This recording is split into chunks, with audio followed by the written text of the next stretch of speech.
farmohub.pk। अस्सलाम वालेकुम dear kids, आज हमारा टॉपिक है इंटेगुमेंट्री सिस्टम। इंटेगुमेंट्री सिस्टम कहते हैं आपकी स्किन को प्लस इट्स रिलेटेड स्ट्रक्चर्स, जैसे आपके हेयर्स हो गए, आपके नेल्स हो गए, ठीक है। तो इन सब की स्टडी को कहते हैं इंटेगुमेंट्री सिस्टम की स्टडी। बिस्मिल्लाहिर्रहमानिर्रहीम।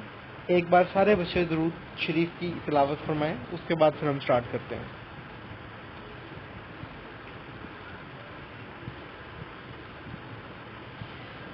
अच्छा जी, स्किन के बारे में मैंने आपको बताया कि इंटेगुमेंट्री सिस्टम के अंदर आपकी स्किन इन्वॉल्व होती है प्लस इट्स एक्सेसरी ऑर्गन्स, ठीक है।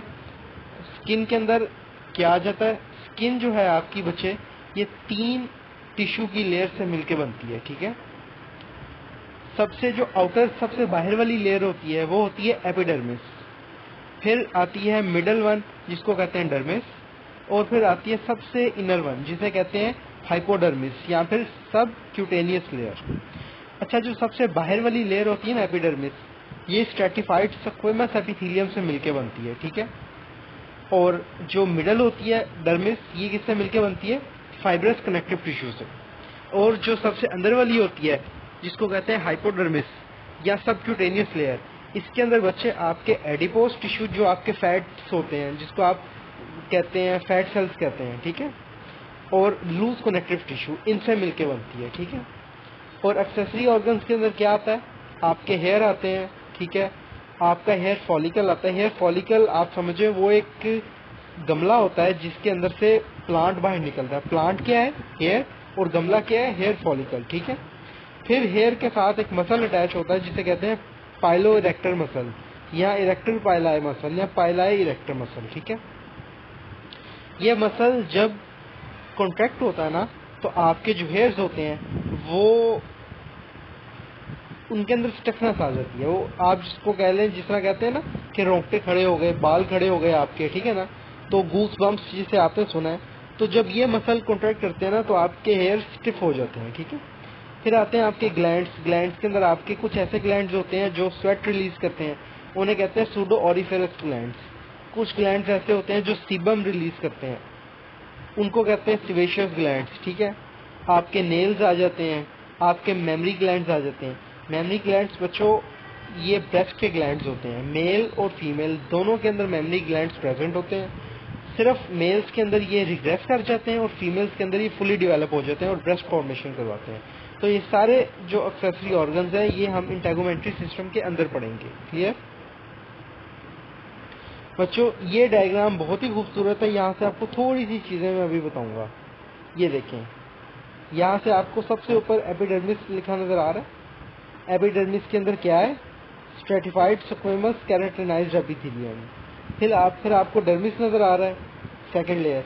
फिर आपको हाइपोडर्मिस नजर आ रही है जिसको कहते हैं सुपरफिशियल फेशिया, ठीक है। यहाँ से आपको हेयर रूट नजर आए, हेयर फॉलिकल नजर आया, स्वेट ग्लैंड नजर आए, इरेक्टर पाइलाई मसल नजर आया। बाकी इसमें जो चीजें पढ़ी हैं हम आगे सारी डिटेल से पढ़ते हैं। अच्छा बच्चों, अब एक बड़ा इंपॉर्टेंट क्वेश्चन आता है कि what are the functions of integumentary system. Integumentary system के जो फंक्शंस है ना, उनमें सबसे पहला है प्रोटेक्शन, कि आपकी स्किन आपको प्रोटेक्शन प्रोवाइड करती है, ठीक है। अब वो प्रोटेक्शन जो है ना वो 2 तरीकों की होती है। एक होती है केमिकल प्रोटेक्शन और एक होती है फिजिकल प्रोटेक्शन। तो केमिकल प्रोटेक्शन के अंदर जो फैक्टर्स इन्वॉल्व होते हैं ना, वो हम देखते हैं। उनमें बच्चों 3 चीजें हैं, सीबम, स्वेट और मेलानिन पिगमेंट। सीबम क्या होता है, सीबम या ऑयल, ये सिबेशियस ग्लैंड से क्रिएट करते हैं। सीबम आपका बच्चों हाईली एसिडिक होता है। इसका फंक्शन क्या होता है कि आपकी स्किन के ऊपर जो बैक्टीरिया है ना वो कोलोनाइज ना कर सकें। बैक्टीरियल कोलोनाइजेशन ही होती है कि बाहर से एक बैक्टीरिया आपकी स्किन पे आया, वहां पे फेवरेबल इन्वायरमेंट थी, उसने डिवीजन शुरू कर दी, 1 से 2, 2 से 4, 4 से 8, 8 से 16, 16 से 32, इस तरह वो अपनी कॉलोनी बना लेता है। फिर वो आहिस्ता आहिस्ता आपकी स्किन के अंदर इन्वेट करता है और आपके ब्लड में चला जाता है और इन्फेक्शन करवा देता है। तो अल्लाह पाक ने सीबम इसलिए रखा है कि सीबम की एसिडिक इन्वायरमेंट होती है, वो वहाँ पे बैक्टीरिया को कोलोनाइज ही नहीं करने देता। ठीक है। फिर है स्वेट। अब स्वेट कहाँ से सिक्रीट होता है? ये आपके सूडो ऑरिफेरस ग्लैंड से सिक्रीट होता है। ठीक है। ये वाइवा में पूछते हैं बच्चे, सीबम किधर से सिक्रीट होता है, स्वेट किधर से सिक्रीट होता है। अच्छा, सीबम क्या था? हाईली एसिडिक था।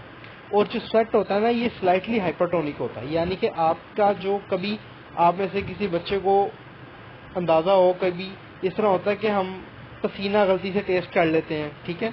तो आपको अक्सर पता चलता है कि वो नमकीन नमकीन सा है। क्यों? क्योंकि इट इज हाइपरटोनिक, इसके अंदर सॉल्ट की कंसंट्रेशन ज्यादा होती है, पानी कम होता है। तो इसके हाइपरटोनिक होने का क्या फायदा है हमें कि हमारी स्किन पे जो बैक्टीरिया लगे होते हैं ना, वो फ्लश आउट हो जाते हैं। ठीक है। तो ये कितना बड़ा फायदा है स्वेट का। इसके अलावा स्वेट का एक और भी फायदा ये होता है कि आपकी बॉडी के अंदर जो वेस्ट मटेरियल्स होते हैं ना, वो क्रिस्टल्स की फॉर्म में स्वेट के थ्रू सिक्रीट होते हैं। आपको बहुत ज्यादा पसीना आया हो, उसके बाद आप पंखे में आके बैठ जाएं, पसीना खुश्क हो जाए, और आप अपने बाजू पे या अपने फोरहेड पे हाथ लगाएं, तो हल्के हल्के से आपको जो है ना, वो क्रिस्टल से फील होते हैं। क्यों फील होते हैं? क्योंकि आपके स्वेट के अंदर वो वेस्ट प्रोडक्ट जो है ना, वो क्रिस्टलाइन फॉर्म में प्रेजेंट होता है। ठीक है। फिर उसके बाद आता है बच्चों आपका मेलानिन। मेलानिन आपका एक पिगमेंट है, आपकी स्किन के अंदर होता है। खास तरह के सेल्स होते हैं जिन्हें कहते हैं मेलानोसाइट्स। ये मेलानोसाइट जो है ना, ये मेलानिन पिगमेंट रिलीज करते हैं। इस मेलानिन पिगमेंट का ये काम होता है कि आपकी स्किन पे जो अल्ट्रावायलेट रेडिएशन आती है ना सन से, वो उन्हें अंदर स्किन के अंदर पेनिट्रेट नहीं करने देता। यानी कि आपकी पूरी स्किन के ऊपर मेलानिन पिगमेंट की एक तय अल्लाह पाक के रखी है, जो हार्मफुल अल्ट्रावायलेट रेडिएशंस को अंदर पास आउट नहीं करने देती। ठीक है। ये थे chemical factors. Now we are talking about physical factors. Physical factor क्या है? आपको पता है आपकी जो एपिडर्मिस है उसके अंदर कौन सी एपिथेलियम है? हमने जब एपिथेलियम वाला टॉपिक पढ़ा था तभी हमने पढ़ा था कि स्ट्रेटिफाइड स्क्वेमस केराटिनाइज्ड एपिथेलियम। ठीक है ना। स्ट्रेटिफाइड का क्या मतलब है? There is a large number of cells, और स्क्वेमस सेल की शेप आपको पता है। लार्ज नंबर ऑफ सेल्स का क्या फायदा है कि बैक्टीरिया आसानी से इन्वेड नहीं कर सकता। अगर एक सेल की लेयर होगी तो बैक्टीरिया आराम से अंदर इन्वेड कर सकता है। अगर एक की बजाय 3 या 4 सेल की लेयर्स होंगी तो बैक्टीरिया को मुश्किल आएगी ना घुसने में। एक तो ये बात। दूसरा फायदा क्या कि वहां पे कैराटिन सेल्स होते हैं, जिसको कैराटिनाइज्ड सेल्स होते हैं। अच्छा, ये कैराटिनाइज्ड सेल्स किधर होते हैं? एपिडर्मिस में होते हैं। अब एपिडर्मिस की आगे से 5 उसकी लेयर्स के नाम है। ठीक है। हम आगे जाके पढ़ेंगे। उनमें से सबसे पहली लेयर का नाम है स्ट्रेटम कॉर्नियम। ठीक है। उस स्ट्रेटम कॉर्नियम के अंदर हमारे पास कैराटिनाइज्ड सेल्स होते हैं, which provides a physical barrier against bacterial invasion. समझ आ गई? Then there is biological factor. आपकी स्किन के अंदर अल्लाह पाक ने व्हाइट ब्लड सेल्स रखे हैं। आपको पता है ना, हमारे 3 बेसिक तरह के ब्लड सेल्स होते हैं, red blood cells, white blood cells, platelets. White blood cell के अंदर एक हमारे फौजी होते हैं, जो हमारे जिस्म के सोल्जर्स होते हैं, जो फॉरेन मटेरियल को इन्वेड नहीं करने देते, उनके खिलाफ लड़ते हैं। उन्हें कहते हैं मैक्रोफेजिस। हमारी आर्मी होती है। ये मैक्रोफेजिस स्किन के अंदर होते हैं, अल्लाह पाक ने रखे होते हैं व्हाइट ब्लड सेल्स। ये क्या करते हैं? अगर तो कोई फॉरेन बैक्टीरिया आ जाता है ना, या फॉरेन सब्सटेंस आ जाता है, तो ये उससे लड़ते हैं और उसे अंदर इन्वेड नहीं करने देते। ठीक है। तो ये स्किन का बच्चों पहला काम था, जिसको कहा था प्रोटेक्शन। अब अगला काम है एक्सक्रीशन। एक्सक्रीशन कैसे करवाता है? आपके बॉडी के अंदर वेस्ट मटेरियल्स बनते हैं। आपने अपनी बायोलॉजी में पढ़ा था, अमोनिया होता है, यूरिया होता है, क्रिएटिनिन होता है। ठीक है। डिफरेंट सॉल्ट्स होते हैं, मैंने भी पहले भी बताया। तो ये सॉल्ट जो है ना, ये स्वेटिंग के थ्रू हमारी बॉडी से एलिमिनेट हो जाते हैं। तो ये भी किसका काम है? स्किन का। फिर आपका एक बड़ा इंपॉर्टेंट काम आता है स्किन का, वो है बॉडी टेम्परेचर रेगुलेशन। ठीक है। Body temperature regulation. अच्छा, अक्सर हमें से हर बंदे को जिंदगी में बुखार हुआ और बेशुमार दफा बुखार हुआ होता है। ठीक है। हम माथे पे आगे आगे चेक करते हैं कि भाई बुखार है। हम एक्जिला के अंदर या मुंह के अंदर थर्मामीटर चेक करते हैं कि बुखार है। उसके बाद हम 2 पैनाडोल खाते हैं और थोड़ी देर बाद हम देखते हैं कि हमारी पूरी बॉडी पे पसीना आया हुआ है, स्वेटिंग हुई हुई है, और फिर हम थर्मामीटर लगाते हैं तो हमारा बुखार कम हुआ होता है। ये क्या सिस्टम है भाई? अल्लाह पाक ने एक बड़ा खूबसूरत मैकेनिज्म रखा है हमारी बॉडी के अंदर, जिसको कहते हैं स्वेटिंग, पसीना आना। बच्चों, पसीना आना अल्लाह पाक की एक बहुत बड़ी नेमत है। कैसे नेमत है? कि स्वेट ग्लैंड्स जो होते हैं ना, ये आपकी बॉडी से इवेपोरेशन करवाते हैं। और आपको पता है, जब भी किसी चीज के अंदर इवेपोरेशन होती है, ठीक है, तो उसका रिजल्ट क्या निकलता है? उसका रिजल्ट निकलता है कूलिंग। एक गर्म पानी है, जैसे जैसे उसके अंदर से वेपोरेशन होती जाएगी, गर्म पानी के मॉलिक्यूल्स बाहर जाते जाएंगे, तो नीचे वाला पानी ठंडा नहीं होता जाएगा।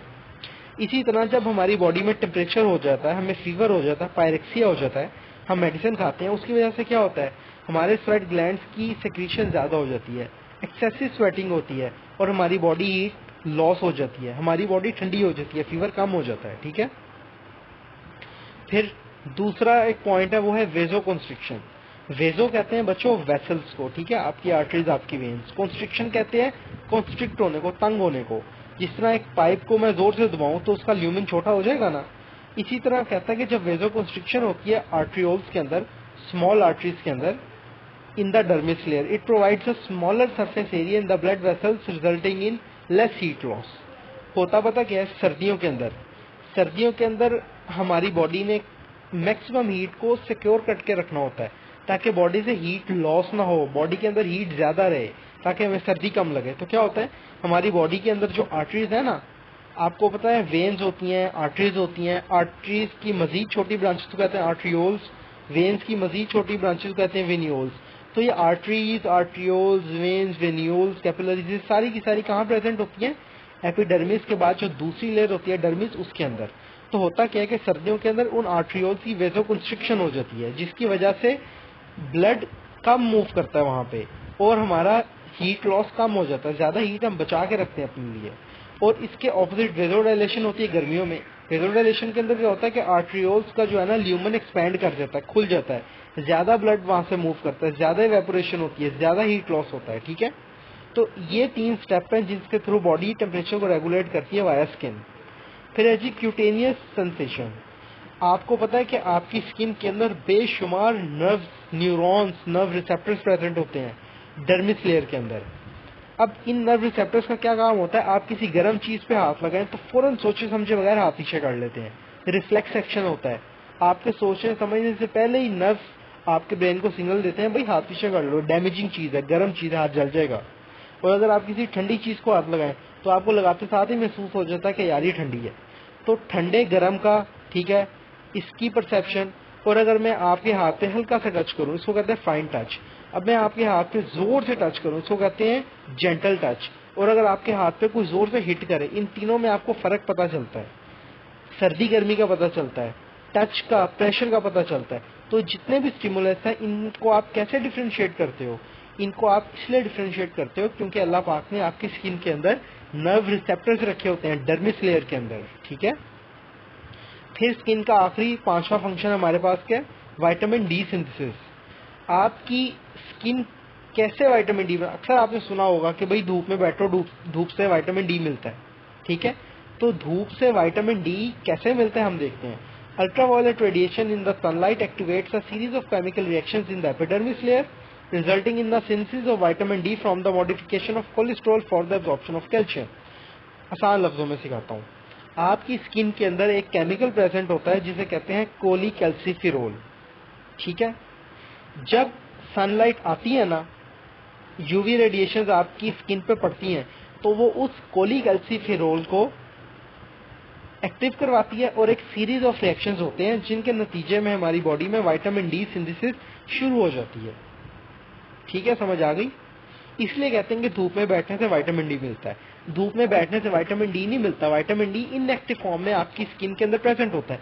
जब आप धूप में बैठते हो तो वो एक्टिव होता है और हमारी बॉडी को एक्टिव विटामिन डी मिलता है। ठीक हो गया।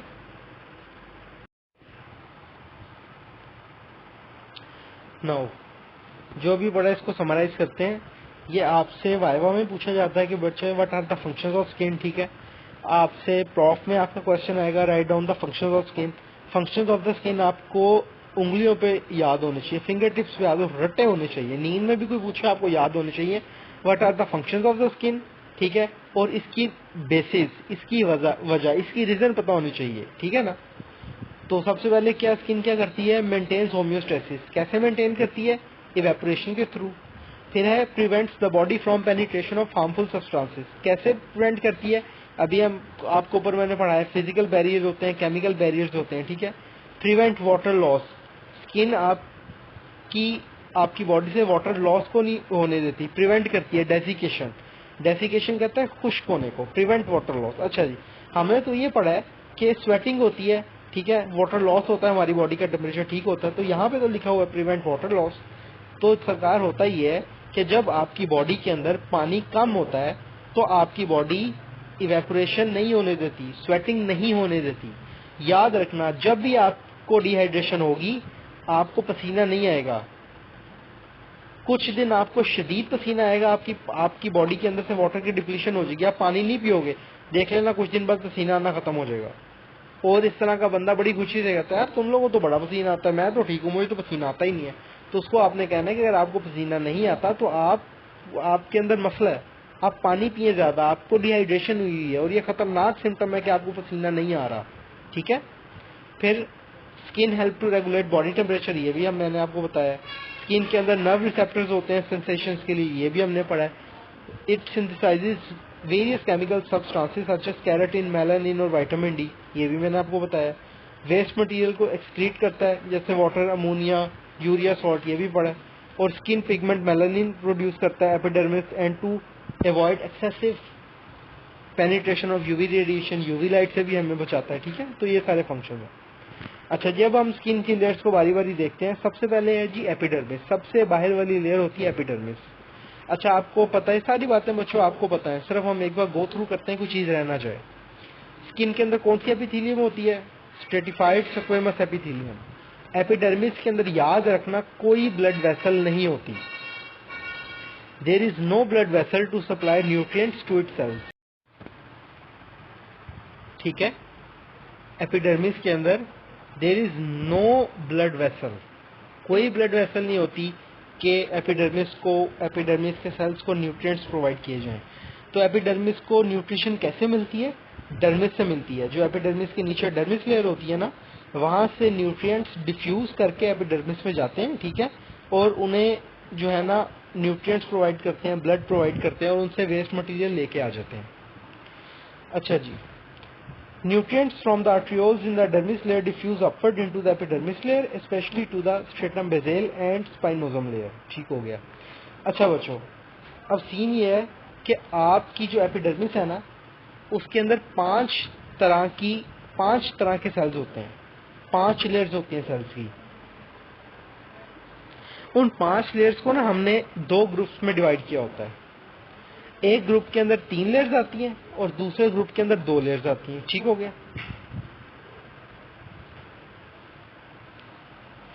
अब यहाँ पे लिखा है जी cuboidal layers, cuboidal cells at the stratum basale, stratum germinatum layer receives most of the nourishment. These cells reproduce rapidly using mitosis. New daughter cells will be pushed upward into higher layers and then become flattened as they move upward. ठीक हो गया बच्चों। सबसे पहले ये देखें, ये slide देखें, बाकी बाद में पढ़ते हैं। एपिडर्मिस की ना 5 लेयर्स होती हैं, उनको याद करने का निमोनिक है कॉलेज सब, CLGSB। कॉलेज सब अगर आपको याद हो गया ना तो आपको सारी जिंदगी एपिडर्मिस की लेयर कोई नहीं भुला सकता। सबसे पहली लेयर होती है स्ट्रेटम कॉर्नियम, C से कॉर्नियम, फिर है L से स्ट्रेटम ल्यूसिडम, फिर है G से स्ट्रेटम ग्रेन्युलोजम, फिर है S से स्ट्रेटम स्पाइनोजम और B से है स्ट्रेटम बेसेल। बेसेल का मतलब होता है बेसल लेयर, ये सबसे नीचे वाली लेयर होती है, ठीक है। अगर हम सबसे नीचे से ऊपर जाएं तो सबसे पहली लेयर कौन सी हुई? स्ट्रेटम बेसेल, उसके बाद स्ट्रेटम स्पाइनोजम, उससे ऊपर स्ट्रेटम ग्रेन्युलोजम, ग्रेन्युलर लेयर, उससे ऊपर स्ट्रेटम ल्यूसिडम और सबसे ऊपर स्ट्रेटम कॉर्नियम, ठीक है। अब आप थोड़ा सा मेरे साथ विजुअली जो है ना इमेजिन करें कि सबसे ऊपर एपिडर्मिस है, एपिडर्मिस की 5 लेयर है। सबसे ऊपर stratum corneum, lucidum, granulosum, spinosum, basale. Stratum basale के बाद आपकी डर्मिस शुरू हो जाती है, ठीक है। तो स्ट्रेटम बेसेल जो है ना, ये डीपेस्ट लेयर है एपिडर्मिस की और इसको हम अक्सर कहते हैं स्ट्रेटम जर्मिनेटम, स्ट्रेटम जर्मिनेटम भी इसे कहते हैं, ठीक है। और उसके बाद जो स्ट्रेटम बेसेल के बाद दूसरी लेयर आती है उसको कहते हैं स्ट्रेटम स्पाइनोजम। स्पाइनोजम के नाम से ही आपको पता चल रहा है स्पाइनी लेयर होती है। इस लेयर का क्या काम होता है कि ये एपिडर्मिस को स्ट्रेंथ प्रोवाइड करती है। फिर स्ट्रेटम ग्रेन्युलोजम, इसको आपने सिर्फ इतना याद रखना है, इसके अंदर ग्रेन्युलर सेल्स होते हैं, ग्रेन्युलर लेयर होती है, ठीक है। अब आपको लेयर के नाम और लेयर की अरेंजमेंट पता चल गई। ये देखें, सबसे नीचे देखें डर्मिस है, डर्मिस के बाद स्ट्रेटम बेसेल है, स्ट्रेटम बेसेल के बाद स्ट्रेटम स्पाइनोजम है, स्ट्रेटम ग्रेन्युलोजम है, स्ट्रेटम कॉर्नियम है। अभी सारी डिटेल से पढ़ते हैं। तो यहाँ से आपको पता चला, कहता है जो आपकी स्ट्रेटम बेसेल होती है ना, जिसे हम स्ट्रेटम जर्मिनेटम कहते हैं, इसके अंदर क्यूबॉइडल सेल्स होते हैं। ये लेयर वो वाली होती है जो डर्मिस से डायरेक्टली न्यूट्रिशन अचीव कर रही होती है। ठीक हो गया। नीचे डर्मिस होती है, ऊपर बाकी लेयर्स होती हैं एपिडर्मिस की। ये नीचे से डर्मिस से खाना और फूड और न्यूट्रिशन पकड़ती है और बाकी सब ऊपर वालों को प्रोवाइड कर देती है। ठीक है। अब ये जो स्ट्रेटम बेसेल होती है ना, इसके सेल्स रैपिडली रिप्रोड्यूस करते हैं माइटोसिस के थ्रू। माइटोसिस क्या आप लोग एफएससी में पढ़ के आए हैं। ठीक है। नए डॉटर सेल्स बनते हैं स्ट्रेटम बेसेल में और वो नए डॉटर सेल्स को ऊपर भेजी जाती है कि भाई ऊपर जहां पे भी जरूरत है इन सेल्स को रखो और अपना काम चलाओ, मैं नीचे से जो है ना फैक्ट्री को हैंडल कर रही हूँ। उसके बाद कहता है जी new daughter cells will be pushed upward into the higher layers and they become flattened as they move upward. उसके बाद हम देखें तो squamous cells moving upward in the epidermis receive less and less nutrition as diffusion distance increases by the time they form stratum corneum. ठीक हो गया जी। समझे इस बात में लिखा क्या हुआ है। कहता है कि डर्मिस से न्यूट्रिशन आई डायरेक्टली किसके पास गई, स्ट्रेटम बेसेल के पास। स्ट्रेटम बेसेल ने अपने पास न्यूट्रिशन रखी और ऊपर ऊपर भेजता गया। तो स्ट्रेटम बेसेल के जो सबसे करीब लेयर होगी उसको सबसे ज्यादा न्यूट्रिशन मिलेगी। ठीक है।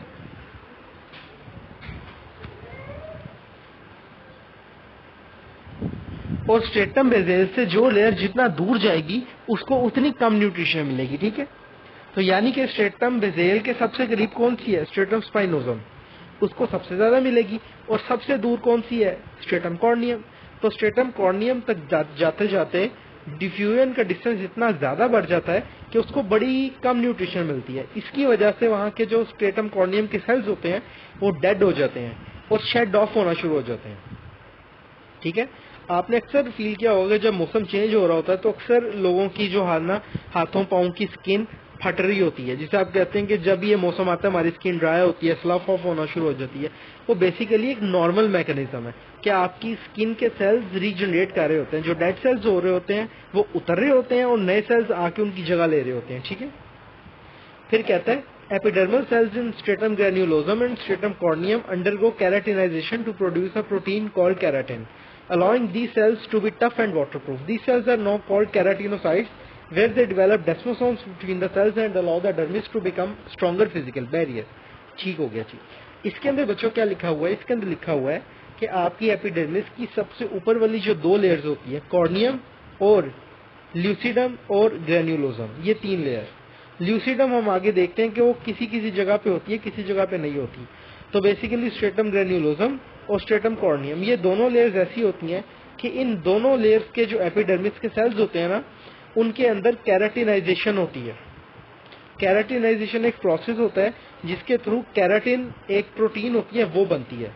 केराटिन प्रोटीन होती है जिस तरह आप समझ लें आपके पास कैरेट्स होती है ना, गाजरें, उस तरह की एक प्रोटीन होती है केराटिन।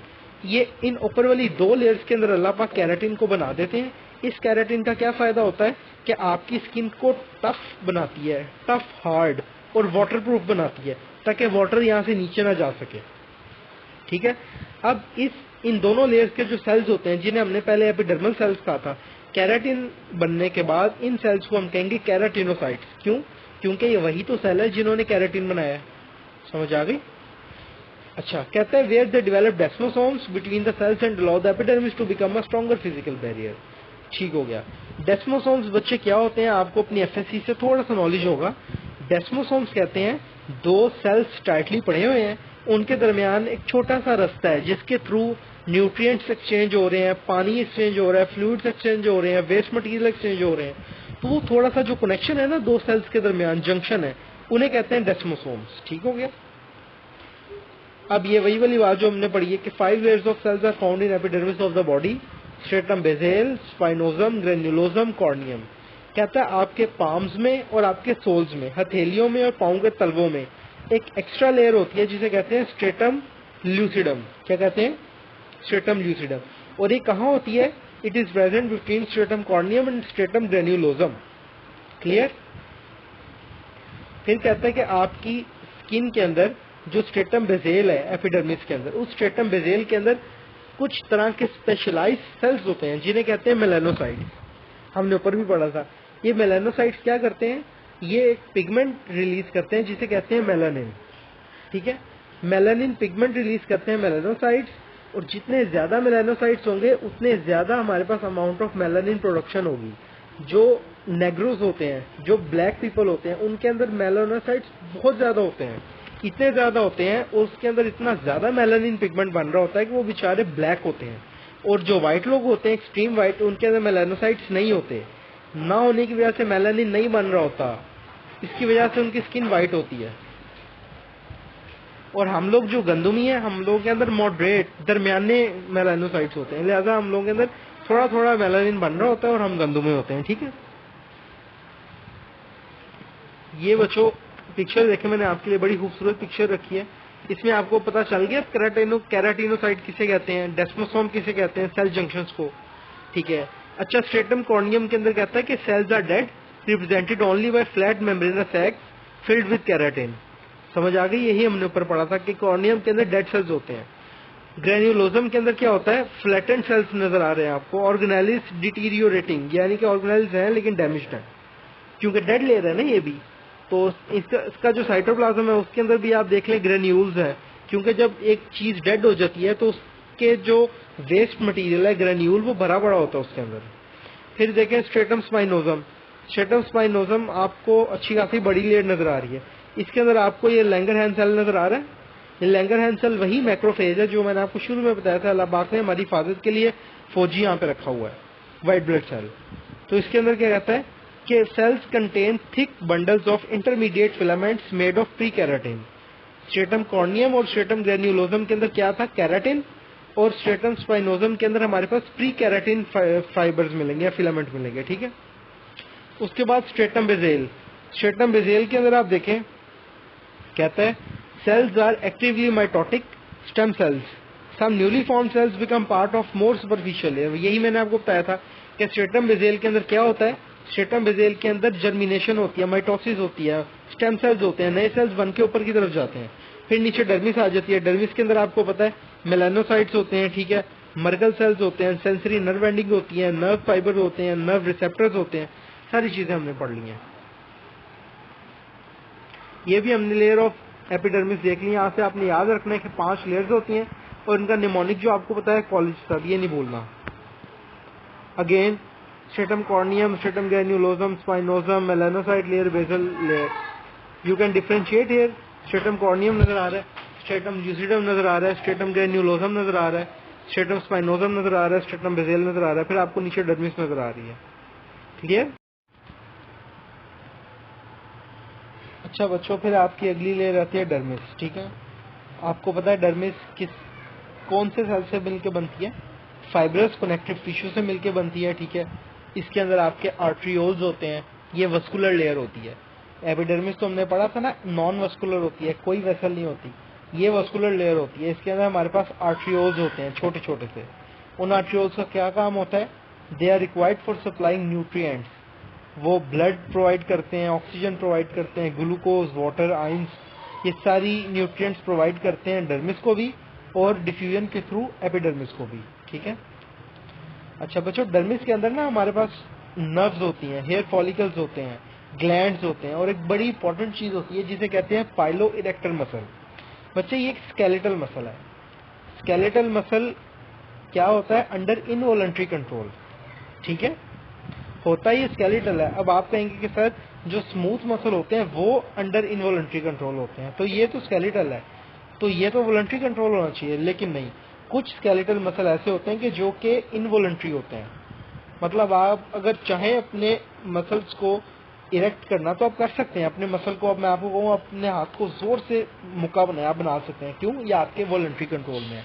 लेकिन अब आप अपनी आंखें अपनी मर्जी से नहीं झपक सकते, क्यों, ये इनवॉलंटरी है। इसी तरह जो पायलोइरेक्टर मसल होता है ना, ये आपके हेयर के साथ अटैच होता है। ये होता तो स्केलेटल मसल है, लेकिन ये होता इनवॉलंटरी है, आप इसको अपनी मर्जी से कॉन्ट्रैक्ट नहीं करवा सकते। ये कब कॉन्ट्रैक्ट होता है, जब आपको एक्सेसिव सिंपैथेटिक स्टिमुलेशन मिलती है। ठीक है ना, जिस तरह आप भाग रहे हो, आपके पीछे कुत्ता बढ़ जाए, वो आप भागेंगे। अब आपके अंदर जो मैकेनिज्म एक्टिव हुआ हुआ है ना, उसको कहते हैं सिंपैथेटिक सिस्टम, फाइट और फ्लाइट मैकेनिज्म। या तो लड़ो, फाइट, या फिर फ्लाइट, उड़ जाओ, वहां से भाग जाओ। तो ये जो है ना ऑटोनॉमिक सिस्टम, सिंपैथेटिक सिस्टम, ये कंट्रोल करता है आपके पाइलाई रेक्टर मसल या पाइलो रेक्टर मसल को। ठीक है, अजान हो जाए फिर हम कंटिन्यू करते हैं। ठीक है बच्चों, तो पता चला ये जो पाइलो इरेक्टर मसल होता है ना, ये होता है स्केलेटल मसल है, लेकिन ये इनवॉलंटरी कंट्रोल इसका होता है। ठीक है, आप इसको वॉलंटरीली नहीं कंट्रोल कर सकते। और ये कहाँ अटैच होता है? आपके हेयर के नीचे हेयर फॉलिकल होता है। अभी आगे जाके डिटेल में पढ़ते हैं क्या हेयर होता है और किसको हेयर फॉलिकल कहते हैं। आपने इतना याद रखना है कि एक फर्स्ट को एक पौधा है और एक गमले में लगा हुआ है। वो जो गमला है ना, वो हेयर फॉलिकल है, और जो पौधा है वो हेयर है। अब जो हेयर फॉलिकल है ना, उसके साथ अटैच होता है पाइलो इरेक्टर मसल। और जब इस मसल की स्टिमुलेशन होती है तो आपके दो काम होते हैं। पहला, आपके हेयर्स इरेक्ट हो जाते हैं। ठीक है, जो कहते हैं बाल खड़े हो गए, रोंगटे खड़े हो गए। और दूसरा ऐसा काम होता है कि आपकी स्किन को रिंकल करता है। आपकी स्किन के अंदर जो झुर्रियां पड़ी होती है ना, जिस तरह आपने माथे पे तेवरी चढ़ाए तो माथे पे लाइंस आती हैं, इसको कहते हैं रिंकल्स। और ओल्ड एज में जो पूरी स्किन के ऊपर झुर्रियां पड़ जाती हैं, उसे कहते हैं रिंकलिंग। ठीक है, तो ये काम होते हैं पाइलो इरेक्टर मसल के, आपकी डर्मिस के अंदर होता है। ठीक है, ये याद रखना है, अक्सर एमसीक्यू में पूछ लेते हैं कि pilo erector muscle is present in which layer of skin, epidermis, dermis, hypodermis. तो याद रखना है डर्मिस। फिर हमें पता है जो नर्व्स होती हैं, नर्व रिसेप्टर्स होते हैं, हमने पढ़े हैं heat, cold, pressure, touch, pain के लिए, ये भी कहाँ पे होते हैं? डर्मिस में। हेयर फॉलिकल, ये बड़ी इंपॉर्टेंट चीज है कि हेयर तो आपको स्किन से बाहर नजर आ रहा होता है। अब आप अपनी स्किन पे देखें, आपको हेयर नजर आ रहा है, लेकिन इस हेयर का फॉलिकल किधर प्रेजेंट है? वो प्रेजेंट है डर्मिस के अंदर। ठीक है, फॉलिकल वो चीज होती है जो कि हेयर को डेवलप करवाती है, हेयर को ग्रो करवाती है, और उसको नीचे रूट, हेयर की रूट को ग्रिप करके रखती है। सेबेशियस ग्लैंड जो सीबम सिक्रीट करते हैं, और सूडो ऑरिफिरस ग्लैंड जो स्वेट सिक्रीट करते हैं, दोनों ग्लैंड किधर होते हैं? डर्मिस के अंदर। Now our next layer is hypodermis. Hypodermis किस किस से मिलकर बनती है? लूज कनेक्टिव टिश्यू से और एडिपोस टिश्यू से। एडिपोस टिश्यू पता है ना कौन सा टिश्यू होता है? फैट सेल्स को कहते हैं एडिपोस सेल्स या एडिपोस टिश्यू। अच्छा, हाइपोडर्मिस के अंदर बच्चों कोलेजन और इलास्टिक फाइबर्स होते हैं। Loose connective tissues are continuous with the fibres in the dermis layer. यानी कि आपकी हाइपोडर्मिस बेसिकली कनेक्टिव टिश्यू की लेयर है। ठीक है, जिसके कनेक्टिव टिश्यू ने क्या काम किया होता है? उसने अपने से ऊपर डर्मिस को भी जो है ना फाइबर्स प्रोवाइड किए होते हैं और उसे सपोर्ट प्रोवाइड की होती है। अच्छा, हाइपोडर्मिस के अंदर एक चीज तो हो गई लूज कनेक्टिव टिश्यू, उसका काम मैंने आपको बता दिया। दूसरे होते हैं adipose tissue, heat tissue, fat cells. इनका क्या काम होता है बच्चों? इनका काम होता है कि they serve as a heat insulator against cold climate as a fat storage. इनके दो काम होते हैं। एडिपोस टिश्यू का पहला काम ये होता है कि सर्दियों के अंदर आपको हीट इंसुलेशन प्रोवाइड करता है, आपकी बॉडी से हीट को बाहर नहीं जाने देता, एक ब्लैंकेट सा आपकी बॉडी के अंदर है। ठीक है, और दूसरा काम ये होता है कि एज अ फैट स्टोरेज, आपकी बॉडी के अंदर जो फैट होता है, चर्बी होती है, उसे स्टोर करते हैं एडिपोस टिश्यू। ठीक है, फिर लूज कनेक्टिव टिश्यू का एक और भी काम होता है, it allows the skin to be bound with underlying muscle. ये तो हम सारी स्किन पढ़ रहे हैं, अभी तक स्किन के स्ट्रक्चर पढ़ रहे हैं। आपको पता है स्किन के बाद मसल्स आ जाते हैं। ठीक है, तो स्किन को और मसल को कौन जोड़ के रखता है? स्किन की सबसे आखिरी लेयर, जिसके बाद मसल स्टार्ट हो रहे हैं। ठीक है, समझ आई? स्किन की सबसे पहली लेयर थी एपिडर्मिस, उससे नीचे आते थे तो डर्मिस, उससे नीचे आते थे हाइपोडर्मिस, हाइपोडर्मिस से नीचे आए तो मसल। तो मसल को किसने जोड़ के रखना है स्किन के साथ? हाइपोडर्मिस ने। ठीक है, और आपको पता है कि इसके अंदर अच्छी खासी जो है ना लार्ज ब्लड वेसल्स होती हैं, आर्टरीज होती हैं, वेन्स होती हैं। अब ये डायग्राम बच्चों दोबारा देखें। इस डायग्राम में सबसे पहले आप लेफ्ट साइड से शुरू करें। आपको एपिडर्मिस नजर आ रही है? एपिडर्मिस की कितनी लेयर्स होती हैं? 5 लेयर होती हैं, वो पता है आपको? फिर डर्मिस नजर आ रही है, हाइपोडर्मिस नजर आ रही है। डर्मिस के अंदर आपको क्या क्या नजर आ रहा है? आर्टरीज नजर आ रही है, वेन्स नजर आ रही है, हेयर फॉलिकल नजर आ रहा है। ठीक है, हाइपोडर्मिस के अंदर देखें, हाइपोडर्मिस के अंदर आपको क्या क्या नजर आ रहा है मुझे बताएं? एडिपोस, ये जो येलो येलो से हैं एडिपोस टिश्यू नजर आ रहे हैं, आर्टरी नजर आ रही है, वेन नजर आ रही है। इसके अलावा आपको यहाँ पे sweat gland, sudoriferous gland dermis के अंदर नजर आ रहे हैं। हेयर रूट, हेयर फॉलिकल नजर आ रहा है डर्मिस के अंदर। हाइपोडर्मिस के अंदर आपको यहाँ पे लूज कनेक्टिव टिश्यू नजर आ रहा है। उसके अलावा ये देखें, हेयर के बारे में अगर बात करें ना, तो आपको ये हेयर शेफ्ट नजर आ रही है, जो हेयर आपको नजर आता है अपनी बॉडी पे भी, ये पूरी जो एक शेफ्ट होती है ना, इसको कहते हैं हेयर शेफ्ट। ठीक है, क्या कहते हैं? Hair shaft. यहाँ पे आपको हेयर फॉलिकल नजर आ रहा है बच्चों, हेयर फॉलिकल है, इसके अंदर हेयर की रूट है, और रूट जब ऊपर जाती है एपिडर्मिस से बाहर निकलती है तो हम इसे कहते हैं हेयर शेफ्ट। थोड़ा थोड़ा सा जो है ना जनरल ओवरव्यू नजर आया, अभी आगे जाके हेयर को डिटेल से पढ़ते हैं। अच्छा जी, यहाँ पे ना बच्चों आपको 2-3 नाम नजर आ रहे होंगे। एक आपको नजर आ रहा है मीजनर्स कॉर्पसल, एक आपको सबसे एंड पे नजर आ रहा है कैसिनियन कॉर्पसल। तो बच्चे ये मीजनर कॉर्पसल और कैसिनियन कॉर्पसल क्या है? ये दोनों आपके पास ना नर्व रिसेप्टर्स होते हैं। क्या होते हैं? Nerve receptor. अगर आपको कोई हल्का सा टच करे तो आपको पता चलता है कि यार ये तो स्लाइट सा फाइन टच है, और अगर कोई आपको जोर से प्रेशर लगाए तो आपको ये भी पता चलता है ये जोर से प्रेशर लगा रहा है। तो ये 2 रिसेप्टर होते हैं। एक रिसेप्टर होता है टच का रिसेप्टर, ठीक है, लाइट टच का, और एक रिसेप्टर होता है आपके पास प्रेशर का रिसेप्टर, कि जो सेंस करता है कि ये जो स्टिमुलस मिल रहा है ये स्लाइट टच है या प्रेशर है। ठीक है, तो मीजनर कॉर्पसल और Pacinian corpuscle, these are receptor for gentle touch as well as pressure. ठीक है, समझ आ गई? इसके अलावा आपको यहाँ पे बच्चों इरेक्टर पाइलाई मसल नजर आ रहा है। इरेक्टर पाइलाई मसल का क्या काम है? इरेक्टर पाइलाई मसल आपको नजर आ रहा है, ये मसल किसके साथ अटैच है? हेयर फॉलिकल के साथ। ठीक है, इसके अलावा आपको यहाँ पे नर्व फाइबर नजर आ रहे हैं, सेंसरी नर्व फाइबर्स हैं। स्वेट ग्लैंड नजर आ रहा है जो स्वेट प्रोड्यूस करता है, सूडो ऑरिफिरस। उसके अलावा आपको सेबेशियस ग्लैंड नजर आ रहा है जो कि सीबम सिक्रेट करता है। तो ये बच्चों एक बड़ी खूबसूरत डायग्राम है, डायग्राम आम में से हर बच्चे को आनी चाहिए। डायग्राम ऐसे इट इज आती है, draw the diagram of skin showing it's different parts and different structures invading the skin. तो आपको ये एक डायग्राम ड्रॉ करनी आती होगी तो आपको कुछ लिखने की जरूरत नहीं है, डायग्राम बनाए, लेबल करें, और आप मेन चीजें, आप बेशक आप हर चीज लेबल करें, मेन चीजें आप इसकी सारी लेबल करें डायग्राम की। ये आप में से हर बच्चे ने इसकी प्रैक्टिस करनी है। उसके अलावा बच्चों अगली चीज है कि आपकी स्किन के अंदर ना 4 तरह के सेल्स होते हैं, काफी तरह के सेल्स होते हैं, लेकिन हम 4 मेन सेल्स की बात करते हैं जो हमें क्लिनिकली फायदा देते हैं। सेल्स होते हैं क्या है, किधर होते हैं, इनका काम क्या होता है, ठीक है, इनकी एनाटॉमी क्या होती है। पहले कैराटिनोसाइट्स, आपको नाम से पता चल रहा है कैराटिन प्रोड्यूसिंग सेल्स। फिर मेलानोसाइट्स, मेलानोसाइट्स क्या होते हैं? Melanin producing sales. फिर है मर्कल सेल्स, मर्कल सेल्स क्या होते हैं? और लैंगरहैंस सेल्स क्या होते हैं? ये दोनों आपके व्हाइट ब्लड सेल्स की टाइप्स होती हैं, ठीक है, जो कि आपके मैक्रोफेजेस होते हैं। क्लियर? इनके बारे में आपको ज्यादा याद करने की जरूरत नहीं है, सिर्फ एक शॉर्ट एमसीक्यू आता है, या आपको शॉर्ट क्वेश्चन आएगा कि write the name of the cells in the skin. तो आपको पता होना चाहिए 4 तरह के सेल्स होते हैं स्किन में। अच्छा जी, अभी तक हमने जो पढ़ा है बच्चों, स्किन और स्किन के स्ट्रक्चर्स पढ़े हैं। अब अगला टॉपिक है accessory structures of the skin, यानी कि स्किन के अंदर जो एक्सेसरी स्ट्रक्चर्स होते हैं ना, जिस तरह हेयर हो गया, नेल हो गया, ठीक है, इनको हम स्किन की अपेंडेजेस भी कहते हैं। तो अगर लिखा हो accessory structures of the skin या लिखा हो स्किन अपेंडेजेस, तो आपने कंफ्यूज नहीं होना, हेयर या और नेल की ही बात हो रही है। ठीक है, सबसे पहले हम हेयर की बात करते हैं। बाल। बच्चे हेयर क्या होता है, कैसे प्रोड्यूस होता है, सारा पढ़ेंगे। Hair is produced by the epithelial cells at the hair papilla. आपकी स्किन के अंदर जो एपिथेलियल सेल्स होते हैं ना, वो हेयर पेपिला प्रोड्यूस करते हैं। उस हेयर पेपिला के थ्रू आपका हेयर बनता है। Hair is made up of keratinized cells. Hair के अंदर जो सेल्स होते हैं ना, वो कैराटिनाइज्ड सेल्स होते हैं, कैराटिन के सेल्स होते हैं। अच्छा, आपके हेयर के ना बच्चे 2 पार्ट्स होते हैं, एक होता है हेयर रूट और एक होता है हेयर शेफ्ट।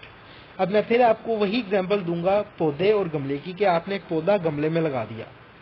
अब उस पौधे का वो वाला हिस्सा जो गमले के अंदर है, गमला क्या है और पौधा क्या है? पौधा आपका हेयर है, गमला आपका हेयर फॉलिकल है।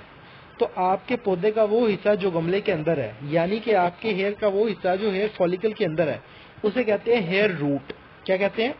Hair root. और वो हिस्सा पौधे का जो गमले से बाहर है, ठीक है, उसको कहते हैं हेयर शेफ्ट। क्या कहते हैं?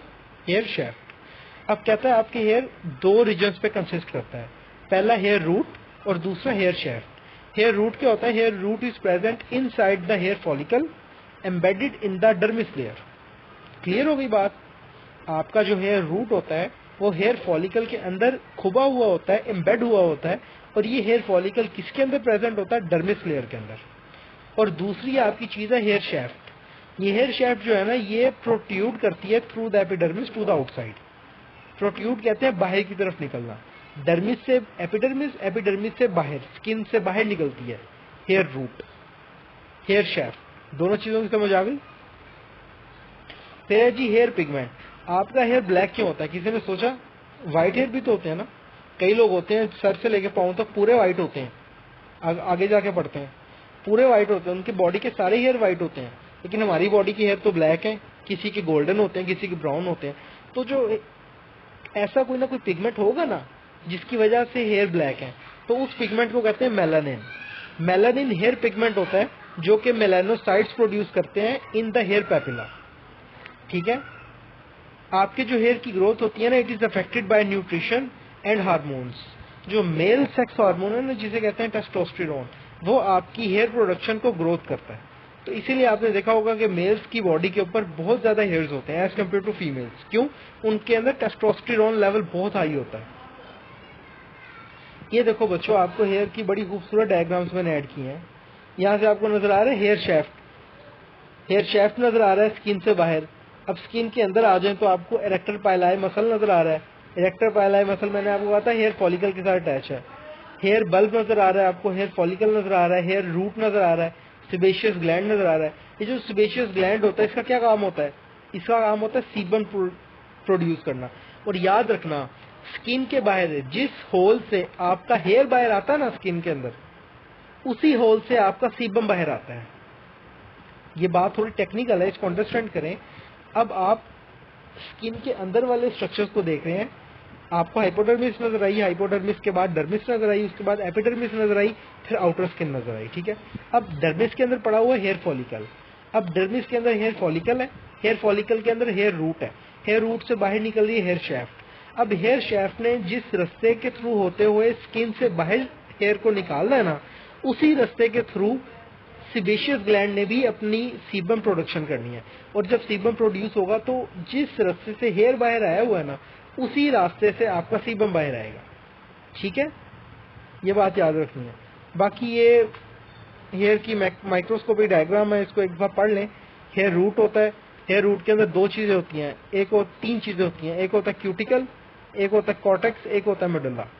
सब अगर आप एक हेयर को माइक्रोस्कोप में देखें ना, तो उसके अंदर हेयर की तीन लेयर्स होती हैं। सबसे बाहर वाली को कहते हैं क्यूटिकल, फिर उसके अंदर वाली को कहते हैं कॉर्टेक्स, और सबसे अंदर वाली को कहते हैं मेडुला। ये तीन लेयर्स होती हैं हेयर की, अगर हेयर को आप माइक्रोस्कोप में देखें। ठीक है, ये आपको लॉन्गिट्यूडनल व्यू था हेयर का, ये आपके पास क्रॉस सेक्शनल व्यू है हेयर का। इसमें आपको नजर आ रहा है सबसे अंदर वाली लेयर है मेडुला, फिर उससे बाहर है कॉर्टेक्स, और सबसे बाहर है क्यूटिकल। ठीक है, और आपको हेयर फॉलिकल नजर आ रहा है, फॉलिकल की वॉल नजर आ रही है, वही डायग्राम जो आपको पहले दिखाई है। कहता है कि आपका सिबेशियस ग्लैंड और आपका जो हेयर शैफ्ट है, ये दोनों इकट्ठे एक ही शीट के अंदर है, और एक ही पोर के थ्रू अपनी सेक्रेशन बाहर पोर आउट करता है सिबेशियस ग्लैंड। फिर है जी आपका पाइलाई इरेक्टर मसल। पाइलाई इरेक्टर मसल मैंने आपको अभी पढ़ाया था कि स्केलेटल मसल होता है, बट अंडर इनवॉलंटरी कंट्रोल। ये आपके हेयर फॉलिकल के साथ अटैच होता है। ठीक है, इसका काम क्या होता है? Erecting the hair. कोई ऐसी सिचुएशन जिसके अंदर आपकी एक्सट्रीम इमोशन हो या एक्सट्रीम टेम्परेचर हो, इनवॉलंटरी कॉन्ट्रैक्शन होती है इस मसल की, जिसकी वजह से हेयर इरेक्ट हो जाते हैं और स्किन के अंदर रिंकलिंग हो जाती है, जैसे आपका सिंपैथेटिक सिस्टम एक्टिवेट हुआ होता है। फिर है बच्चों सिबेशियस ग्लैंड। सिबेशियस ग्लैंड का आपको पता है ये कौन से ग्लैंड होते हैं जो कि ऑयल या सीबम प्रोड्यूस करते हैं। ठीक है, और सिबेशियस ग्लैंड की एपिथेलियम कौन सी होती है? ये एमसीक्यू आता है। सिबेशियस ग्लैंड की एपिथेलियम होती है मॉडिफाइड क्यूबॉइडल एपिथेलियम। ठीक है, आपकी बॉडी के अंदर हर जगह सिबेशियस ग्लैंड होते हैं एक्सेप्ट दो जगहों। कौन सी?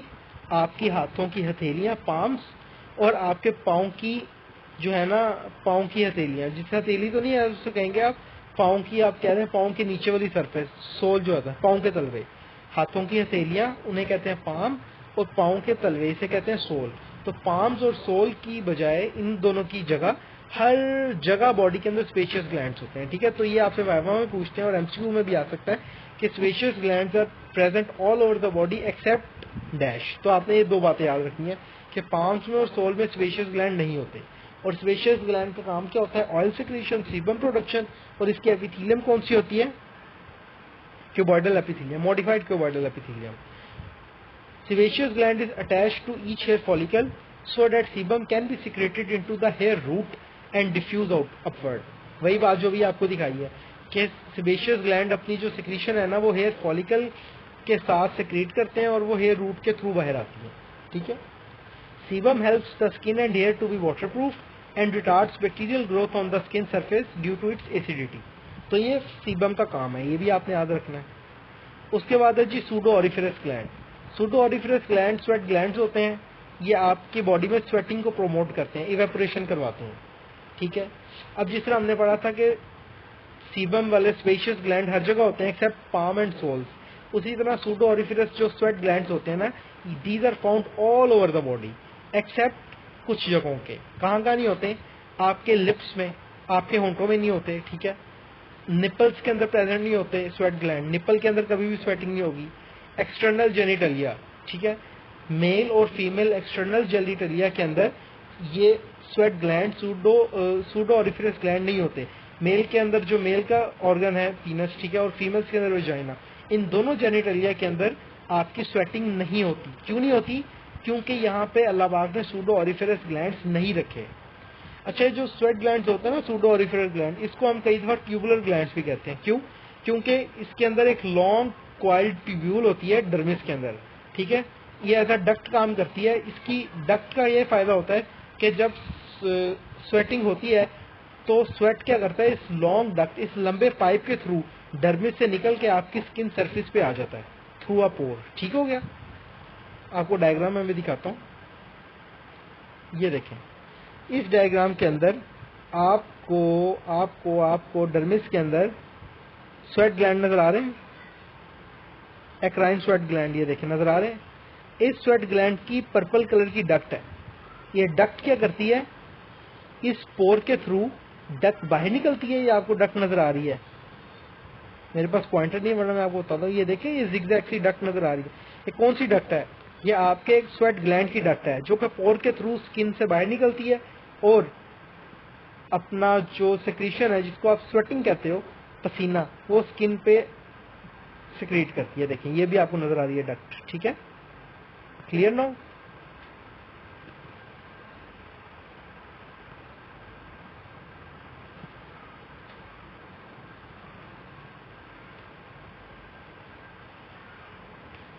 ये जी आपने यहां तक आपका हो गया सूडो ऑरिफेरस ग्लैंड।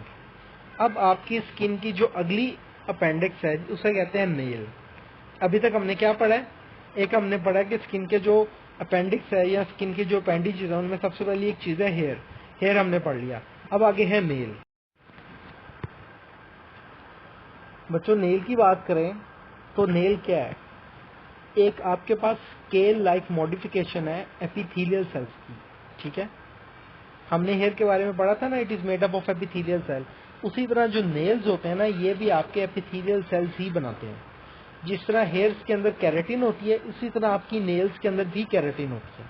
लेकिन फर्क ये होता है कि आपके हेयर के अंदर मेलानोसाइट्स होते हैं और मेलानिन पिगमेंट होता है, जिसकी वजह से आपके हेयर ब्लैक या ब्राउन होते हैं। जबकि आपके नेल्स के अंदर वो मेलानोसाइट्स नहीं प्रेजेंट होते, मेलानिन पिगमेंट नहीं प्रोड्यूस हो रहा होता, जिसकी वजह से आपके नेल्स ब्लैक या ब्राउन नहीं होते बल्कि व्हाइट रह जाते हैं। ठीक है। अब नेल का काम क्या है? Nails protect ends of fingers and toes and prevent over sensitization of the nerve receptors in the extremities. बच्चों, कई दफा इस तरह होता है ना कि हम नाखून काट रहे हैं और हमारा नाखून ज्यादा काट जाता है, नीचे से स्किन नजर आना शुरू हो जाती है। उसके बाद हमारी फिंगर इतनी पेन करती है कि गलती से कहीं टच होने की देर है, हम चीखे मारने को हमारा दिल चाह रहा होता है, इतनी शदीद दर्द होती है। तो दर्द इसलिए होती है, आपके नेल के नीचे जो स्किन है ना, वहाँ अल्लाह पाक ने बेशुमार नर्व रिसेप्टर्स रखे होते हैं। तो जब वहां से नेल उतर जाता है या नेल कट जाता है, तो वो जो आपके नर्व रिसेप्टर्स हैं वो एक्सपोज हो जाते हैं एक्सटर्नल एनवायरनमेंट से। तो वहां पे हल्की सी भी चोट लगती है ना, हल्का सा टच भी इवन होता है, तो उन रिसेप्टर्स की ओवर सेंसिटाइजेशन हो जाती है, यानी कि आप समझ लो एग्जैजुरेटेड स्टिमुलस हो जाता है। उसकी वजह से आपको शदीद दर्द होती है। तो नाखूनों का एक फायदा ये भी होता है कि जो नीचे नर्व रिसेप्टर्स होते हैं एक्सट्रीमिटीज में, हाथों में, पाँव में, उनकी ओवर सेंसिटाइजेशन नहीं होने देते। जाहिर बात है जब तक रहेंगे तो अंडरलाइंग स्ट्रक्चर पे जो है ना वो कोई मसला ही नहीं होगा। अब यहाँ पे आपको नेल का पूरा स्ट्रक्चर हम पढ़ते हैं। कहता है growing cells are derived from a region at base of nail called as lunula. आपकी नेल के अंदर बच्चों ये देखो, ये नेल का स्ट्रक्चर है। सबसे ऊपर आपको नजर आ रहा है free edge of nail, nail का फ्री एज जिसे आप नेल कटर से काट लेते हैं। उसके बाद जो सारी सरफेस है इसको कहते हैं बॉडी ऑफ नेल। फिर जो फोल्ड्स है साइड वाले, जो यू शेप आपको नजर आ रही है, दोनों साइड्स को हम कहते हैं lateral nail fold. Right lateral nail fold, left lateral nail fold, ठीक है। होल ए नेल फोल्ड जिन्होंने नेल को ग्रिप करके रखा हुआ है। उसके बाद अब हर बच्चा अपने नेल के अंदर देखा आपको व्हाइट कलर का या स्किन कलर का इस तरह का एक डोम शेप एरिया नजर आ रहा है, इसे कहते हैं लोन्यूला। क्या कहते हैं? लोन्यूला, LUNULA, ये होता है लोन्यूला। इसके बारे में उसने कहा है कि growing cells are derived from a region at base of nail called as lunula. कि जो आपके नेल के ग्रोइंग सेल्स होते हैं ना, यानी कि आपका नेल कैसे ग्रो करता है, हमेशा लोन्यूला से फ्री एज ऑफ नेल की तरफ, बाहर की तरफ नेल ग्रो करता है। ऐसा तो नहीं होता अंदर की तरफ नेल ग्रो करना शुरू हो जाए। तो इसका मतलब है कि आपका जो लोन्यूला है ना, यहाँ पे आपके नेल के स्टेम सेल्स प्रेजेंट होते हैं, और जैसे ही आपका नेल ग्रो करना शुरू होता है यहाँ से स्टेम सेल बन के ऊपर जाते जाते हैं और आपकी जो फ्री एज ऑफ नेल है वो बढ़ता जाता है। हमें कहते हैं हम नाखून बढ़ गए अब हम काट रहे हैं, ठीक है। तो आपने नेल की जो ग्रोथ है उसका पैटर्न याद रखना है, from lunula towards free edge of nail, ठीक है। और यहाँ पे एक और आपको टर्म नजर आ रही है, वो है एपोनिकियम। एपोन्यूकियम कहते हैं नेल के क्यूटिकल को। आपकी फिंगर जहां से खत्म हो रही है और आपका नेल जहां स्टार्ट हो रहा है, तो वहां पे आपकी स्किन का एक थोड़ा सा राउंड शेप एरिया है, ठीक है, जहां से नेल का क्यूटिकल स्टार्ट हो रहा है, इसे कहते हैं एपोनिकियम। आपके लेवल पे इतना ही याद रखने की जरूरत है। समझ आ गई नेल की? ये देखें नेल की एक और खूबसूरत पिक्चर आपके लिए मैंने ऐड की है। नेल प्लेट नजर आ रही है आपको, नेल प्लेट को हम बॉडी ऑफ द नेल कहते हैं। लेटरल नेल फोल्ड नजर आ रहा है, एपोनिकियम नजर आ रहा है, लोन्यूला नजर आ रहा है, क्यूटिकल नजर आ रहा है, ठीक हो गया। अच्छा जी, उसके बाद हम थोड़ी सी बात देख लेते हैं कि बर्न्स किसे कहते हैं, जलना किसे कहते हैं। खुदा ना खास्ता गर्म चीज पे आपका हाथ लग जाए या आग के अंदर आपकी फिंगर पे आग लग जाए तो उसे कहते हैं भाई जल गया है, बर्न्स हो गए। अब बर्न्स को ना हमने 3 कैटेगरीज में डिवाइड किया होता है। एक को कहते हैं फर्स्ट डिग्री बर्न, फिर दूसरी को कहते हैं सेकंड डिग्री बर्न, तीसरी को कहते हैं थर्ड डिग्री बर्न, ठीक हो गया। तो यहाँ से आपको थोड़ा मोटा मोटा फर्क मैं याद रखवाता हूँ। फर्स्ट डिग्री बर्न बच्चों उसे कहते हैं जिसके अंदर आपकी सिर्फ और सिर्फ एपिडर्मिस इन्वॉल्व होती है, ठीक है। Only epidermis is damaged with redness and swelling. हल्की सी आग का शोला लगा या हल्की सी गर्म इस्त्री लगी, आपने थोड़ी देर बाद देखा तो वहां पे रेडनेस हुई, लाल लाल हुई है जगह, स्वेलिंग हुई है, सूजन हुई है, दर्द हो रही है, इसे कहते हैं एपिडर्मिस, एपिडर्मिस का बर्न या फर्स्ट डिग्री बर्न, ठीक हो गया। उसके बाद आता है second degree burn. Second degree burn बच्चों वो होता है जिसमें आपकी एपिडर्मिस के साथ साथ डर्मिस का अपर रीजन भी इन्वॉल्व हो जाता है। इसके अंदर रेडनेस भी आएगी, स्वेलिंग भी आएगी और ब्लिस्टर्स भी बनेंगे। ब्लिस्टर कहते हैं छाले को, आबला, पानी वाले छाले, पानी वाले आबले, ठीक हो गया। तो सेकंड डिग्री बर्न के अंदर क्या होता है, एपिडर्मिस के साथ साथ डर्मिस की अपर लेयर भी इन्वॉल्व हो जाती है और रेडनेस भी आएगी, स्वेलिंग भी आएगी, साथ मजीद ब्लिस्टर्स भी बनेंगे, छाले आबले भी बनेंगे। फिर है third degree burn. Third degree burn कहते हैं all layers of the skin are burn. ये मोस्ट सीवियर फॉर्म होती है जिसके अंदर आपकी स्किन की सारी लेयर्स बर्न हो गई होती हैं, सारी लेयर्स इन्वॉल्व होती हैं, ठीक है। और इसके अंदर आपको नीचे आपकी ब्लड वेसल नजर आ रही होती है, खून निकल रहा होता है। अभी हम पिक्चर देखते हैं बच्चों। Third degree burn most severe burn होता है, ठीक है। इस केस में हम स्किन ग्राफ्ट करते हैं अगर तो जरूरत हो। Skin graft is necessary to repair skin looks cherry red और ब्लैकन।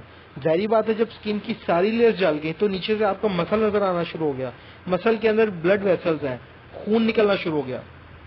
उस केस में अगर हम चाहें तो हम स्किन ग्राफ्ट कर सकते हैं। स्किन ग्राफ्ट जो होता है कि आपकी बॉडी के एक हिस्से से स्किन लेके दूसरे हिस्से पे उसको ट्रांसप्लांट कर दिया जाए, ठीक है। ये देखें, अब यहाँ से आपको फर्स्ट, सेकंड और थर्ड डिग्री बर्न का मैं थोड़ा सा आइडिया देता हूँ।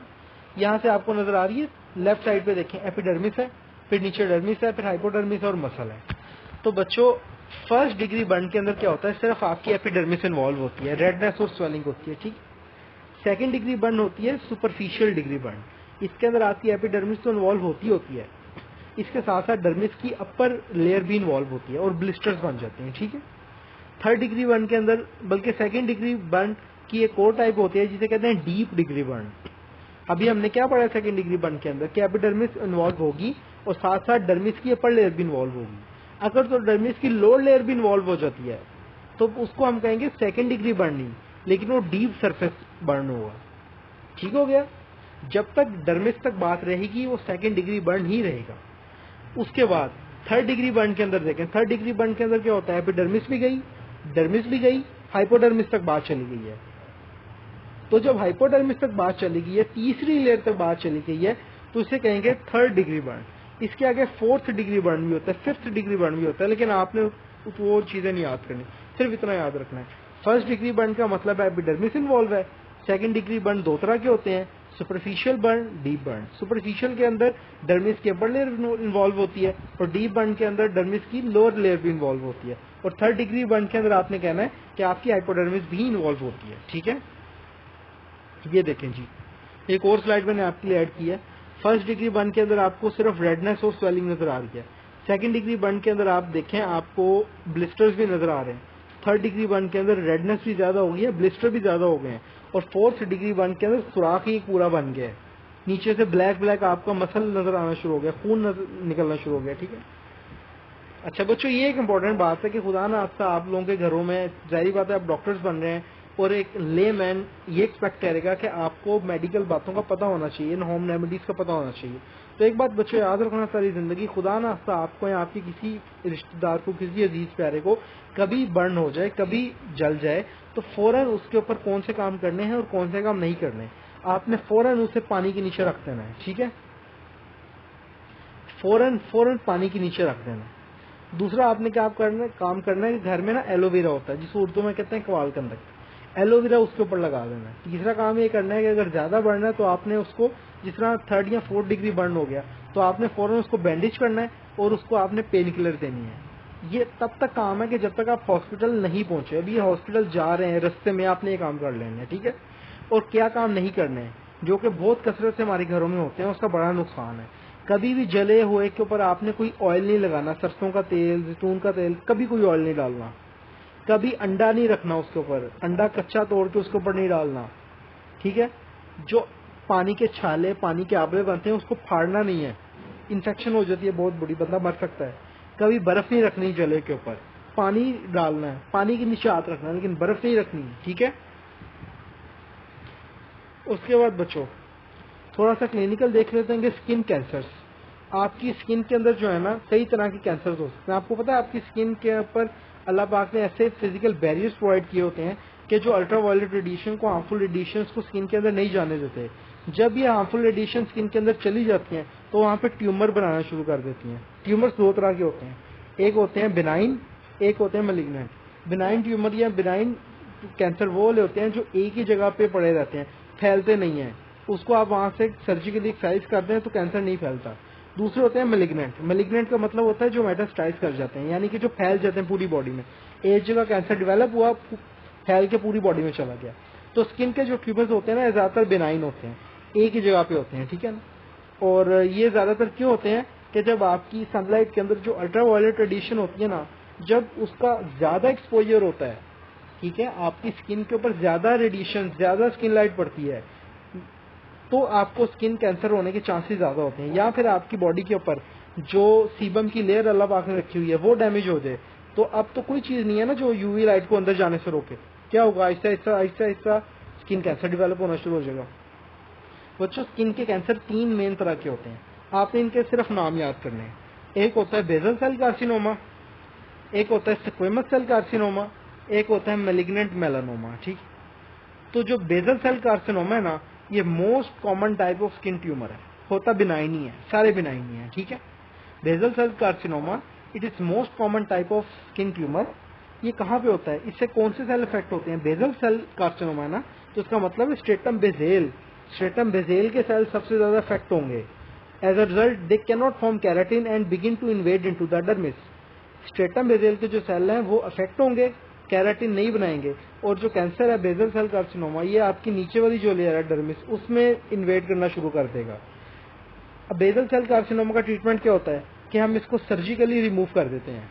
अगर तो आपको शुरू में डिटेक्ट हो गया कि अभी बेसल कार्सिनोमा का केस है शुरू में ही, तो आप उसको सर्जरी के थ्रू उस मैस को, कैंसरस मैस को रिमूव कर देते हो, ठीक है। 99% की ऑपरेशन सक्सेसफुल होता है। उसके बाद अगला कैंसर है squamous cell carcinoma. Squamous cell carcinoma से आपको पता चल रहा है कि स्क्वेमस सेल्स में होगा, और स्क्वेमस सेल्स किधर होते हैं? स्ट्रेटम स्पाइनोजम के अंदर, ठीक है। मोस्टली आपके स्कैल्प के अंदर, आपके सर के अंदर, आपके कानों में, आपके हाथों में, इन 3 जगहों पे मोस्ट कॉमन होता है स्क्वेमस सेल कार्सिनोमा, ठीक है। ये ग्रो करता है और रैपिडली माइग्रेट करता है, और इसकी जो है ना early detection is critical for successful treatment. इसको अगर तो आपने अर्ली डिटेक्ट कर लिया तो बहुत अच्छी बात है, लेकिन ये बड़ी जल्दी ग्रो करता है, बड़ी जल्दी माइग्रेट करता है, तो लिहाजा इसकी अर्ली डिटेक्शन कम ही होती है। ज्यादातर तभी पता चलता है जब काम हाथ से निकल चुका होता है। और तीसरा कैंसर है मोस्ट डेंजरस कैंसर, जिसे कहते हैं मैलिग्नेंट मेलानोमा। अब यहाँ से एक बात याद रखनी है कि स्किन कैंसर में सबसे कॉमन कौन सा है? बेसल सेल कार्सिनोमा, ठीक है। और सबसे खतरनाक, सबसे डेंजरस कौन सा है? वो है मैलिग्नेंट मेलानोमा। बच्चों, नाम से पता चल रहा है मैलिग्नेंट मेलानोमा। मैलिग्नेंट से आपको ये पता चल गया कि ये बिनाइन नहीं है, ये मैलिग्नेंट है, ये पूरी बॉडी में फैलेगा। और मेलानोमा से आपको ये पता चल गया कि जो आपके मेलानोसाइट्स हैं, जो आपके मेलानिन पिगमेंट प्रोड्यूस कर रहे हैं, ये उन सेल्स का ट्यूमर है। अब आपकी पूरी बॉडी के अंदर मेलानोसाइट्स हैं, आपके सर में, आपके बालों में, आपके हाथों में, आपकी पूरी स्किन में मेलानोसाइट्स हैं। तो अगर खुदा ना खास्ता किसी को मेलानोसाइट्स का कैंसर हो जाता है तो वो मेलिग्नेंट होगा और पूरी बॉडी में फैल जाएगा, और ये बड़ा डेंजरस होता है, ठीक है। It is a cancer of the melanocytes in the stratum Bessel. Melanocyte किधर होते हैं? स्ट्रेटम बेसेल में। Only 5% of all the skin cancer, but the frequency is increasing. कहता है ये होता कम लोगों में है, लेकिन जिनमें होता है उनमें शदीद सीवियर होता है। ये बड़ी जल्दी माइग्रेट करता है और यूजुअली डेडली। इसका ट्रीटमेंट अभी तक नहीं है कोई भी। ये जिन जिन भी बंदों के अंदर मैलिग्नेंट मेलानोमा होता है ना, तो उसका यही होता है कि बस जितनी अल्लाह पाक की तरफ से जिंदगी है वो रहेगी, उसके बाद एट दी एंड इसकी डेथ ही है। इसकी एक छोटी सी मैं आपको निशानी बताऊं कि कभी आप लोग देखें कि आपके जिस्म के अंदर तिल बहुत ज्यादा बनना शुरू हो गए हैं, मोल्स बहुत ज्यादा बनना शुरू हो गए हैं, हर थोड़ी थोड़ी दिनों बाद तिल बन रहे हैं। आपको पहले तो यहाँ पे कोई मोल नहीं था, कोई तिल नहीं था, अब हो गया। तो ये खतरनाक सिचुएशन है। फौरन आपने अपने डर्माटोलॉजिस्ट को चेक करवाना और आपने कंसल्ट करवाना है कि भाई क्या हो जाए, खुदा ना खास्ता मैलिग्नेंट मेलानोमा तो नहीं हो रहा। अगर तो आपने शुरू में पकड़ लिया तो फिर इसका इलाज है, ठीक है। यहाँ पे देखो उसने लिखा भी हुआ है, to avoid the skin tumours it is advise that we should stay away from the sun during its most intense period from 10 AM to 2 PM। दोपहर 10 से 2 बजे के अंदर जब सूरज शदीद पीक पे होता है, तो इस टाइम में आपने कोशिश करनी है कि आप सन का एक्सपोजर कम करें, ठीक है। क्योंकि आपको वैसे भी पता है हमारी ओजोन लेयर जो है वो डैमेज हो गई है, जिसकी वजह से हार्मफुल अल्ट्रावायलेट रेडिएशन हमारे मुल्क में, हमारी पूरी दुनिया में है। और इस हार्मफुल अल्ट्रावायलेट रेडिएशन की वजह से ये 3 कैंसर हो रहे हैं ज्यादा: basal cell carcinoma, squamous cell carcinoma और मैलिग्नेंट मेलानोमा। सबसे कॉमन कौन सा? Basal cell carcinoma. सबसे डेंजरस कौन सा है? मैलिग्नेंट मेलानोमा, ठीक है। ये बच्चों आपका आज का लास्ट टॉपिक है। कुछ क्लिनिकल टर्मिनोलॉजीज है जो कि स्किन से रिलेटेड होती हैं, उसका मैं आपको गो थ्रू दे दूं। कोई आपसे पूछ ले थोड़ा सा तो आपको पता होना चाहिए, ठीक है। या आपको अगर क्वेश्चन आ जाए कि स्किन के बारे में क्वेश्चन हो, आपसे हो कि स्किन की कुछ क्लिनिकल टर्म्स बताएं, ठीक है। वैसे आपके लेवल पे चीज इंपॉर्टेंट नहीं है, लेकिन आपको पता होना चाहिए। अच्छा, एक चीज है बच्चों, एल्बिनिज्म। एल्बिनिज्म क्या होता है? इनहेरिटेड होती है ये बीमारी। Melanocytes do not produce melanin. ये देखें, मैंने आपको बताया था कुछ लोग एल्बिनो होते हैं, ठीक है। उनके पूरा जिस्म पे कोई एक भी बाल ब्लैक नहीं होता, सारे बाल व्हाइट होते हैं। क्यों? होता क्या है कि जो मेलानोसाइट्स होते हैं ना, जो मेलानिन प्रोड्यूस कर रहे होते हैं, वो उनके अंदर एब्सेंट होते हैं। तो जब मेलानोसाइट्स एब्सेंट हो गए तो क्या होगा? मेलानिन प्रोड्यूस ही नहीं होगा। जहां जहां पे भी पिगमेंट आना था वहां वहां पे व्हाइटनेस हो जाएगी। तो इन लोगों को कहते हैं एल्बिनिज्म। फिर अगली चीज है बॉयल्स एंड करंकल्स। बॉयल्स एंड करंकल्स क्या होता है? आपके हेयर फॉलिकल की इन्फ्लेमेशन होती है, या आपके सिबेशियस ग्लैंड की इन्फ्लेमेशन होती है, ठीक है। और इन्फेक्शन इतनी बढ़ जाती है कि वो नीचे डर्मिस तक चली जाती है। इसको कहते हैं बॉयल या कर्बंकल। आप में से अक्सर लोगों को अक्सर बॉयल निकले होंगे, दाने निकले होंगे, ठीक है। तो इस तरह के बॉयल और कार्बंकल्स जो स्किन पे निकलते हैं, वो क्या होता है कि आपके जो हेयर फॉलिकल है उसकी इन्फ्लेमेशन हो गई, या आपके स्पेशियस ग्लैंड की इन्फ्लेमेशन हो गई, ठीक है। फिर है कॉन्टैक्ट डर्मेटाइटिस। कॉन्टैक्ट डर्मेटाइटिस क्या होता है? बच्चों आपने कोई परफ्यूम लगाया, थोड़ी देर बाद आपको एलर्जी हो गई। आपने कोई जूता पहना, आपको खारिश हुई, आपने पाँव निकाल के देखा तो वहाँ पे एलर्जी हो गई। तो किसी चीज़ के कॉन्टैक्ट की वजह से आपकी बॉडी पे जो इन्फ्लेमेशन या जो इचिंग या इरिटेशन होती है उसे कहते हैं कॉन्टैक्ट डर्मेटाइटिस। ठीक है, ऐसे होती है। आपने कहीं पे खारिश की, कोई आपने कपड़ा पहना, उसकी वजह से आपको एलर्जी हो गई। ठीक है, आपने केमिकल कोई परफ्यूम लगाया, कोई लोशन लगाया, कोई जूता पहना, ठीक है, इसको कहते हैं कॉन्टैक्ट डर्मेटाइटिस। उसके बाद अगली चीज है आपके पास सोरियासिस। सोरियासिस क्या होता है कि आपकी बॉडी पे रेड कलर के लियन जख्म बन जाते हैं आपकी एपिडर्मिस पे, और वो खुरदरे होते हैं, ड्राई सिल्वरी स्केल्स होते हैं, ये देखें ऐसे। अब आपकी एपिडर्मिस पे ये जख्म बने हुए हैं लाल लाल, और अगर आप इसको हाथ लगाओगे तो वहां की स्किन बड़ी खुरदरी हुई होती है, ऐसे जिस तरह ड्राई स्केल्स होते हैं। स्केल्स का पता है ना, कांटे। अगली आपके पास टर्म है रोसिया। रोसिया क्या होता है? Redness of skin around eyes and nose accompanied by rash like lion. आपकी आंखों और आपके नाक के अराउंड जो स्किन है ना, वो लाल हो जाती है, रेड हो जाती है, जख्म हो जाते हैं। और it get versed with alcohol but water and spicy foods. Alcohol, water और स्पाइसी फूड की वजह से ये स्वीयर हो जाती है। ये देखें जी, ये होता है रोसिया। रोसिया क्या होता है कि रेडनेस हो जाती है, स्वेलिंग हो जाती है आपकी आंखों के अराउंड, आपकी नोज के अराउंड, ठीक है, और raised solid pink spots, pink colour के छोटे छोटे से दाने बन जाते हैं। पस फिल्ड स्पॉट, उसमें पस पड़ जाती है। सुपरफिशियल ब्लड वेसल्स, जो आपकी कुटेनियस ब्लड वेसल्स होती हैं, सुपरफिशियल ब्लड वेसल्स, वो नजर आना शुरू हो जाती हैं। ठीक है, ये देखें, आपकी आईज, आपकी आईलिड्स है इन्वॉल्व है इसमें, आपकी आंखों के नीचे स्किन इन्वॉल्व है, आपकी नोज इन्वॉल्व है। ठीक हो गया। और आखिरी जो टर्मिनोलॉजी है वो है विटिलिगो। विटिलिगो क्या होता है? स्किन पिगमेंटेशन डिसऑर्डर होता है। It is caused by loss of melanocytes and uneven dispersal of melanin, unpigmented skin surrounded by normally pigmented. आपकी स्किन के अंदर जो है ना मेलानोसाइट्स, वो प्रेजेंट ही नहीं होते, वो एब्सेंट होते हैं। उनके एब्सेंट की वजह से क्या होता है? स्किन की पिगमेंटेशन ही नहीं हो पाती है। देखें, इन जगहों पे जहाँ जहाँ ये वाइट वाइट नजर आ रहा है, यहाँ पे आपके मेलानोसाइट्स हैं ही नहीं। मेलानोसाइट की एब्सेंस की वजह से क्या होगा? मेलानिन नहीं बनेगा।